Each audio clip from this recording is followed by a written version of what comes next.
Mehdi, welcome. There's a lot to get to here. So, first of all, explain to us what Gaza life is like when it's not in active conflict with Israel. So, Alex, it's a great question. It's an important question to consider tonight because what happened in Israel was horrific, deadly, heartbreaking, and the Israeli government is obviously going to retaliate, as you mentioned there. There have already been retaliatory airstrikes, but there's talk of escalation, of a ground invasion, of, exacting a price. And you have to understand, when we talk about Gaza in the West, for a lot of people, it's very easy to conflate Hamas, which is a militant group that carries out acts of vicious terror, as they did this weekend, with Gaza, which is a place that contains 2.2 million people, Alex, half of them children.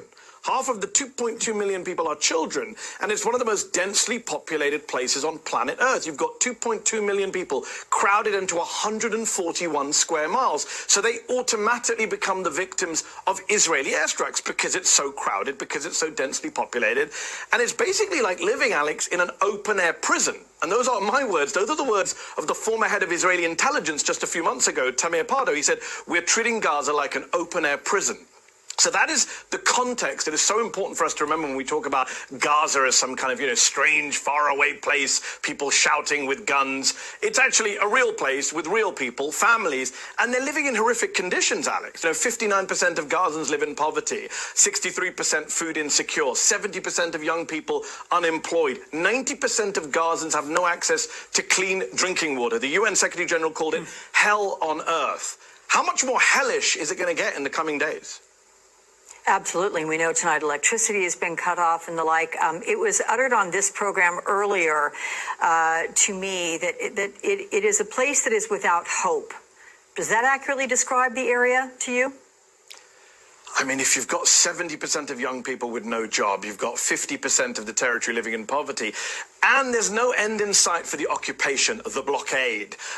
Gaza has been blockaded by Israel and Egypt for the past 16 years. They control what goes in, what goes out, who goes in, who goes out. If you're a 15-year-old child living in Gaza, Alex, you have endured 4 conflicts already since you were born in 2009, 2012, 2014, 2021, in which thousands of Palestinians in Gaza have been killed, and you're about to try and survive a 5th one as we go forward these days. So yes, there is no hope, and of course hopelessness is what contributes to the violence, to the fighting, to the sense that you got nothing to lose. And this is not some lefty perspective or Palestinian perspective. Israeli generals, Israeli intelligence chiefs, Israeli terrorism experts have said for years that if you don't give people hope, there is no end to this conflict.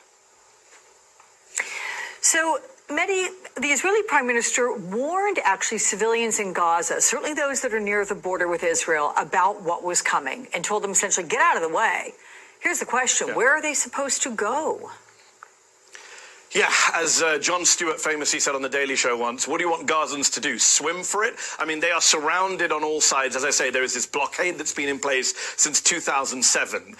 Egypt controls one of the entries. Israel controls the rest. There is nowhere for them to go. Israel makes it impossible for the people of Gaza to leave. And by the way, people say, oh, well, Gaza, it's not occupied. Why is it called occupied territory? The Israelis disengaged in 2005. The thing is, Israel still controls the airspace, the territorial waters, most of the land borders, the population registry. These are people who are not free. And again, this is not about defending Hamas or justifying Hamas or what. Hamas is a group, right? There are 2 million people in Gaza, and it's offensive, I would argue it's racist, to conflate all 2 million people there with a militant group that kills innocent people. They are not to blame. And when I see the reports coming out of Gaza that already over 30 children have been killed since Saturday morning, I mean, the response to Israeli kids being killed can't be Palestinian kids being killed. That way lies madness.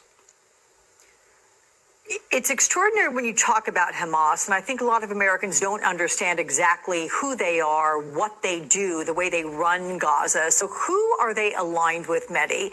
What is their influence on everyday life there in the Gaza Strip? So Hamas have been in control of the Gaza Strip for for more than a decade now. They were originally elected, but Palestinian elections have been a bit of a joke for a long time. And the reality is, right now, a lot of people in the West, we saw Nikki Haley on the Sunday shows today, suggesting this is all Iran. Iran controls Hamas, which is a very simplistic approach to this conflict. Hamas, like any other Palestinian militant group, is an indigenous group which believes rightly or wrongly, from its perspective, believes it's fighting for freedom. Obviously, many of us would argue this is not how you fight for freedom, by killing innocent people. But they see themselves as a resistance group. They are a quote-unquote Islamist resistance group.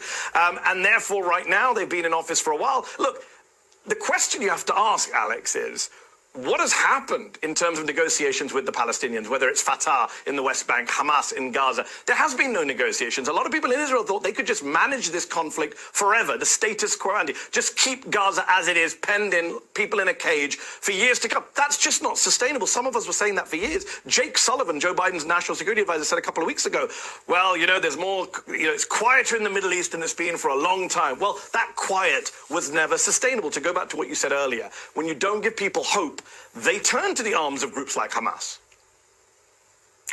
Mehdi Hassan, this all begs a larger conversation that you and I should have sometime soon. I would appreciate that, but I do appreciate your time now. Thank you.